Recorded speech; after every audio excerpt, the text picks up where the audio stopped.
آج صحابہ کرام رضوان اللہ علیہ مجمعین دے حوالے نل چند گزارشات دے غور فرمائیے اور صحابہ کرام رضوان اللہ علیہ مجمعین دے بارے چند بنیادی گزارشات اور تمہیدی گزارشات اور جنہ دا تعلق ایمان تے نال ہے۔ صحابہ کرام رضوان اللہ علیہ مجمعین نال ساڑا تعلق کیسے ہونا چاہیے؟ ربنا اغفر لنا ولاخواننا الذین سبقونا بالایمان، انہاں واسطے زبان نال دعا ہوئی ولا تجعل فی قلوبنا غلا للذین آمنوا، اور انہاں دے بارے دل صاف اور پاک ہوئے۔ صحابہ کرام نو زبان نال برا کہنا حرام ہے، دل اندر برا جاننا حرام ہے۔ تائی نبی علیہ السلام نے فرمایا لا تسبوا اصحابی، میرے صحابہ کرام کو گالیاں مت دینا۔ کہتے نبی علیہ السلام نے فرمایا اللہ اللہ فی اصحابی، میرے صحابہ کرام کے بارے میں، میری امت کے لوگوں، میرے صحابہ کرام کے بارے میں اللہ سے ڈرتے رہنا۔ جب میں یہ الفاظ حدیثیں پڑھنا اللہ اللہ فی اصحابی، تو میں انہاں الفاظ دا صحیح مفہوم اردو اور پنجابی زبان کے اندر بیان نہیں کر پانا کہ دا اصل فلسفہ کیا ہے، اس دا معنی مفہوم کیا ہے۔ جو بات منو سمجھ آندی ہے، علماء کرام سٹیج تشریف فرمانے کسی میں اگر مقام تے کوئی خطا غلطی اس مفہوم ہو جائے تو بعد میری اصلاح کی ہو سکتی ہے۔ اللہ اللہ فی اصحابی، میرے صحابہ کرام کے بارے میں اللہ سے ڈرنا، ان الفاظ دا صحیح فلسفہ اور جناب گہرائی تک اگر میں جانا چاہاں تو میری سمجھ مفہوم کو اس طرح آندا ہے کہ صدیق اکبر تو لے کے آخری امتی تک جو قیامت تک آئے گا، ذرا تصورات دی دنیا چاہیے۔ ساری امت ایک میدان کھڑی ہے، ساری دی ساری امت پہلے شخص تو لے کے آخری انسان تک، جتنی پیغمبر دی امت ہے اس کائنات جتنی آ چکی ہے، جتنی قیامت تک آئے گی، ساری دی ساری کھلے میدان کھڑی، اور سامنے نبی علیہ السلام تشریف فرما ہون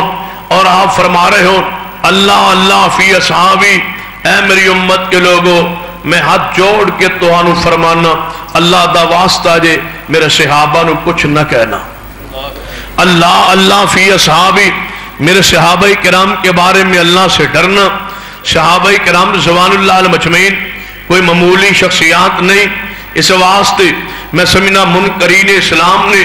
سب تو پہلی سازش یہی کی ہے کسی طرح صحابہ کرام دی امانت، دیانت، عدالت، ساجنہ، ثقافت مجروح ہو جائے۔ یہ صحابہ کرام دی ذات مجروح ہو گئی، پورا اسلام مجروح ہو جائے گا، کیونکہ اس وقت تک حدیث سے مرفوع نہیں بن سکتے جب تک تابعی کتنا ہی سکا کیوں نہ ہوئے، تابعی کتنا ہی اعلیٰ کیوں نہ ہوئے، کتنا ہی ثقافت دے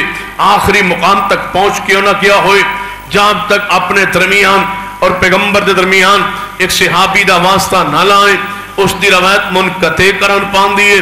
اور ضعیف کرن پان دیئے، صحیح نہیں ہو سکتی جب تک تابعی درمیان صحابی دا نام نہ لے۔ ہر حدیث تو پہلے صحابی دا نام ضروری ہے۔ ان ابی بکر صدیق رضی اللہ تعالی عنہ قال قال رسول اللہ، ان عمر رضی اللہ تعالی عنہ قال قال رسول اللہ، ان عائشہ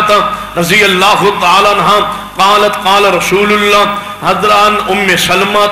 رضی اللہ تعالی عنہ قالت قال رسول اللہ۔ جب تک جناب تابعی اور پیغمبر صلی اللہ علیہ وسلم دے درمیان ایک صحابی نہ ہوئے اس وقت تک روایت صحیح نہیں۔ میرا سوال ہے یہ صحابی درمیان ضروری ہے، یہ صحابی سچا نہیں، حدیث مصطفیٰ حق نہیں، اگر صحابی دی امانت دیانت صحیح نہیں، اگر صحابہ کرام صحیح نہیں، پھر میرے جذبات سن لیجئے، اگر صحابہ کرام دا ایمان صحیح نہیں، مجھے قسم ہے رب کعبہ کی، نہ نماز حق ہے، نہ روزہ حق ہے، نہ حج ہے، نہ زکوٰۃ ہے، نہ دین ہے، نہ شریعت ہے، نہ قرآن ہے، نہ سیرت مصطفیٰ ہے، نہ حدیث ہے، نہ پل صراط ہے، نہ قبر ہے، نہ جنت ہے، نہ جہنم ہے، کچھ بھی نہیں ہے اگر محمد صحابہ حق نہیں، اگر یہ سارے حقائق نے تو محمد صحابہ دی عدالت بھی پھر کوئی شک ہو سکتا نہیں۔